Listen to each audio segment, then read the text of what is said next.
Sa ating negosyo balita, patuloy ang operasyon ng Bureau of Internal Revenue laban sa mga hindi nagpabayad ng tamang buwis. Isa nga sa kanilang nasampulan ay ang kumpanyang Zumo Contractors Incorporated na pagmamay-ari ng kontrobersyal na negosyante na si Cedric Lee. Para sa detalye, balita mo kami Dennis Cortez.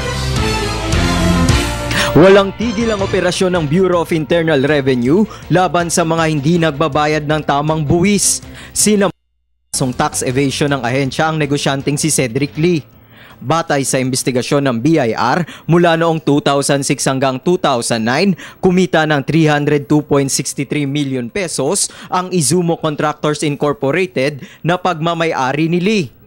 Galing anya ito sa pakikipagkontrata sa mga lokal na pamahalaan ng Butuan, San Juan City, Davao del Sur, Pasay City at Agudin, Ilocos Sur. Pero 76.22 million pesos lang ang idineklara ng kumpanya sa ahensya. Dahil dito, umabot sa 194.47 million pesos ang tax liability o buwis na dapat bayaran ng negosyante sa BIR. Samantala, kinasuhan din ng BIR si Philippine Medical Association President Leo Olarte. Ayon kay BIR Commissioner Kim Henares, bigo si Olarte na magbayad ng tamang buwis mula sa kanyang mga kinita noong 2006 hanggang 2012. Pinagbigyan ko lang naman yung request niya eh. Diba? Sabi niya kung meron kaming alam na doktor na hindi nagbabayad ng tama at hindi nagpa-file ng tama, bakit hindi siya na lang ang filean natin? No?